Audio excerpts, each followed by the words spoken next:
Hello, everyone, and welcome along to the Blood Red YouTube channel. We are live after Liverpool have beaten Wolverhampton Wanderers 2-0 in the Premier League, thanks to goals from Mohamed Salah and Virgil van Dijk. A much-needed win for the Reds. Welcome along, everyone. We are live, as I said, so make sure you drop your comments and thoughts in the comment section below. We'll get to as many of them as we can.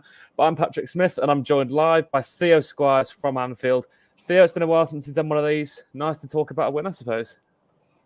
Been a while since we've done one of these, or been a while since we've spoken about a win on one of these. Could be either of them, couldn't it? But yeah, it's a lot more positive after a performance and a result like that for Liverpool. It's been a long time coming, even though at the same time they've won a couple of recent games, but then you think they've turned a corner and then you lose 5-2 to Real Madrid.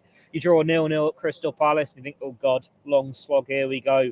But it was much more like it from the Reds tonight. It's not a vintage Liverpool performance by any means, but it was controlled, disciplined performance, and they've got the job done. They get the 3 points, and now it's up to 6 points off the top four with a game in hand.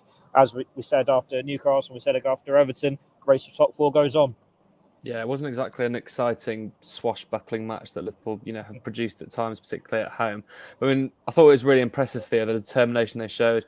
The Darwin Núñez goal was disallowed. They kept their heads up. They kept pushing for that goal. And at times this season, I know we shouldn't really question the professional players' ethic, but it seemed tonight they really kept going to get that goal. It seems that they've turned a corner, given this is a side they lost to 3-0 recently. Yeah, it was like a really drab first half, and after the 0-0 with Palace, you're forgiven for thinking it could be going the same way, but at least there are a couple of chances in that when you think Harvey Elliott probably should have scored the header, and then there's that really good link-up play between Núñez and Elliott where Salah gets down low to tip it wide. But it still feels like Liverpool, not their best, uninspired Liverpool that we've seen for most of this season, really. But then something just changed after the break, whether it's because they've given the fans a couple of chances, so they've been bounced off that. And it just felt like, when would this goal come? The crowd was getting up behind the players, and they did keep pushing forwards. Wolves didn't really threaten them at all. Goals disallowed. It's a harsh one for me. It's one where Semedo, he sort of nudges into Jota. Jota ends up taking two players out. And if they're on the feet, maybe the Núñez shot's blocked, but Núñez is alert, he puts it in. It's one where if you're a Wolves player, media coach, fan, whatever, you're disappointed if it counts. Liverpool side, you're disappointed that it's disallowed. But Liverpool used it to find that's gone against us, we'll go and get another one. And then it was two quick-fire goals. A great save from Sarr to deny Van Dijk in the first place, but Jota's alert to stick it back in that 6-yard box, and the Dutchman doesn't miss from there with an unguarded net. And then the second goal, it's a brilliant team move. Alisson spots Tsimikas out on the left, picks him out with a great diagonal pass. Quite nice to see him doing something good with his feet after that Real Madrid showing last week. Nice 1-2 with Cody Gakpo. Brilliant sprint down the left to get into the box from the Greek. Picks out Salah, and it's another simple tap-in. His 20th goal of the season. Not bad for a player who's supposedly out of form.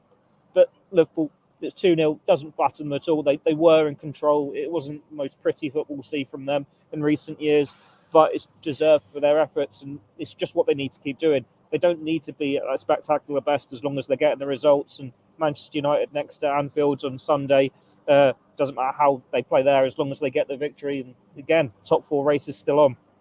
Yeah, I mean, as you mentioned there, the criticism Salah's received this season is absolute rubbish as he gets to 20 for the season. For Virgil van Dijk as well, a great week for him being named in the FIFA 11 of the year and, of course, getting that goal tonight. But the defence here, it's 4 clean sheets in a row in the league now. Obviously, let's ignore the little midweek mishap from last week, shall we? But, I mean, in the league, the defence looks solid, hasn't it? We've had Ibrahima Konate returning tonight as well.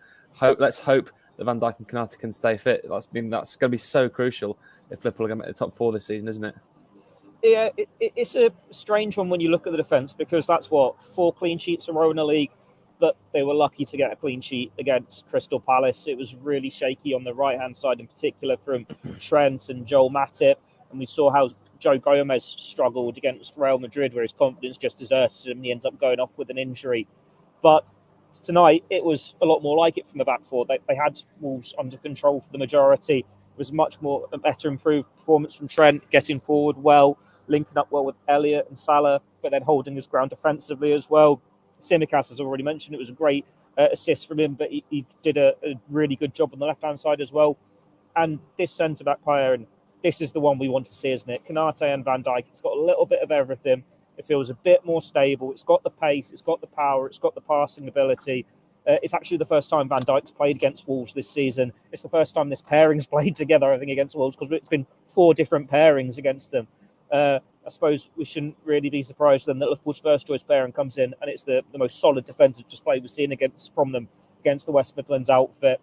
Just need to keep them fit, because we've not seen them together enough this season. It is the first choice pairing for a reason. It started the Champions League final last year for a reason. And when Joel Matip's getting older, a few injuries, doesn't look the same player, speculation about his future. And Joe Gomez, he's having a roller coaster season. 1 minute he's up, the next he's down. I know he's injured at the moment. It helps when you've got your first 2 centre-backs fit and hopefully on form, because Van Dijk was great alongside him again. Step in the right direction for both. Long may it continue. Yeah, absolutely. I mean, it's just such an impressive defensive display, and it's much more convincing than Palace, as you say, and hopefully those 2 can stay fixed. It just looks so much better. But I'd also like to give a bit of credit, Theo, to Fabinho. He impressed me tonight. I mean, I've been one to be very critical of him this season. He has been poor at times, but he seems to have started turning a corner. I mean, today he was really impressive, wasn't he? And was actually very important in that defensive display. Yeah, he was great in that midfield, and he was just covered so much ground and was great at winning the ball back. Like, if you look back at the highlights from the first half and you see the 2 Elliott chances, both of them come from Fabinho winning it in midfield, getting it forward quickly. And that's the Fabinho we're used to seeing. And it's the Fabinho Liverpool need, really. Like, if you've got a Fabinho on form, he doesn't have to be at his world-class best, but at least on some level of form. The Liverpool midfield looks a lot stronger, because it used to be for so long Fabinho and 2 others. If they can get back to that sort of position, then it is another step in the right direction for him as well. I think Klopp said the other week he's playing so much better than he was a month ago. He's not there yet.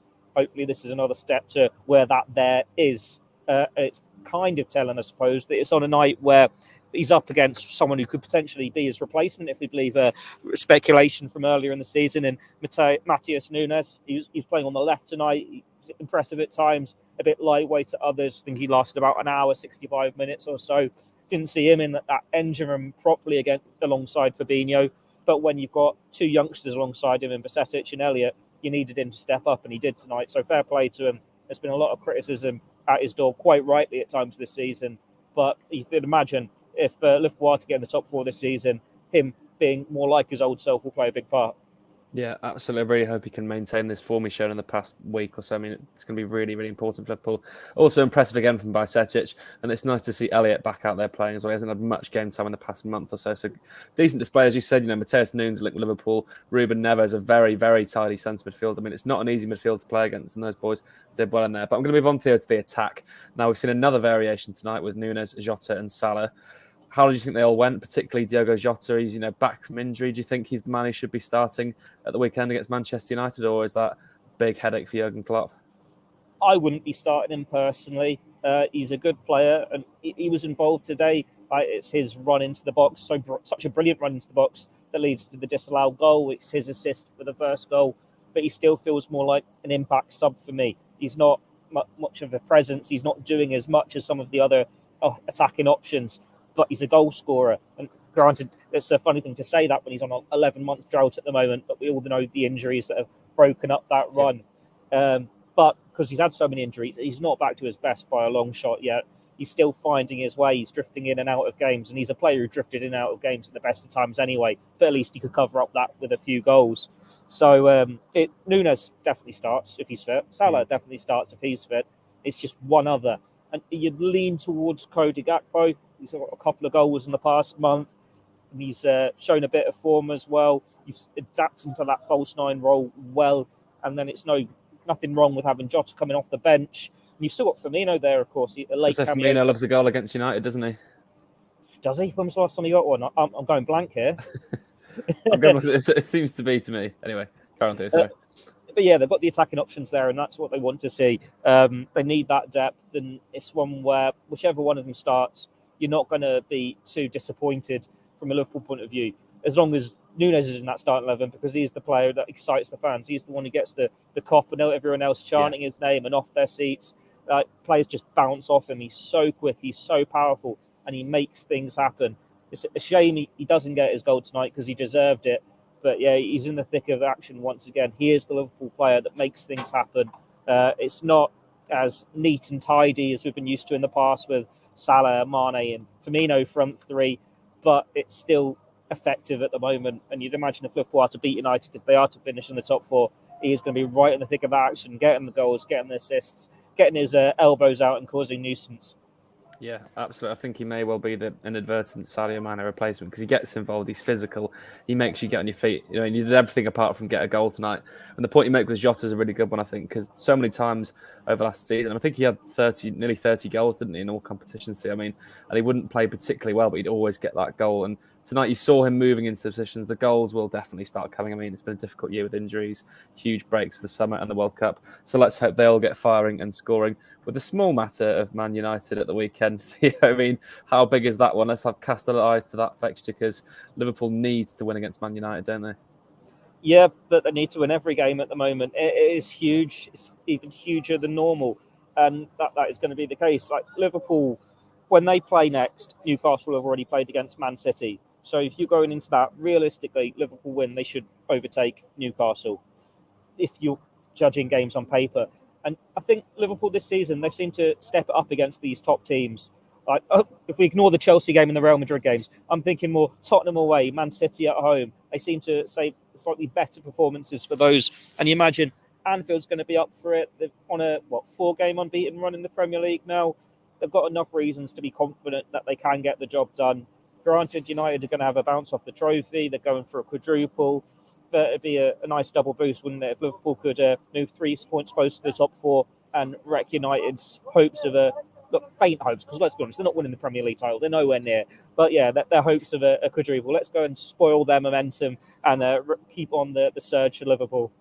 Yeah, what a lovely note to end on there, Theo. You'll be a popular man in the comment section for that one, derailing United's top push. But I mean, it's a good point you make, Liverpool being good against these top sides because they've got Man United, Bournemouth and Real Madrid. And then after the international break, I believe it's something like Man City, Chelsea and Arsenal in a row. So Liverpool's top 4 hopes. We're used to that though, aren't we? We had that with all the cups and European games last year. The only difference is it's 3 Premier League games in a week. But that's another one. If you get the win against United, no reason to be lacking confidence, even if 2 of them are away from home. If Liverpool are going to get into the top 4, they need to win these games. They need to start showing that they deserve to be there. No better place to start than United and then those 3 on the horizon. Yeah, a massive month ahead. But we'll leave it there. Thank you so much, everyone in the comment section, for joining us and dropping us your thoughts. Really appreciate it. Be sure to stick around on the Blood Red channel as we'll bring you Jurgen Klopp's press conference as soon as we have it. But for myself, Patrick Smith and Theo Squires, thank you so much for joining us on the Debrief Live. We'll catch you again soon.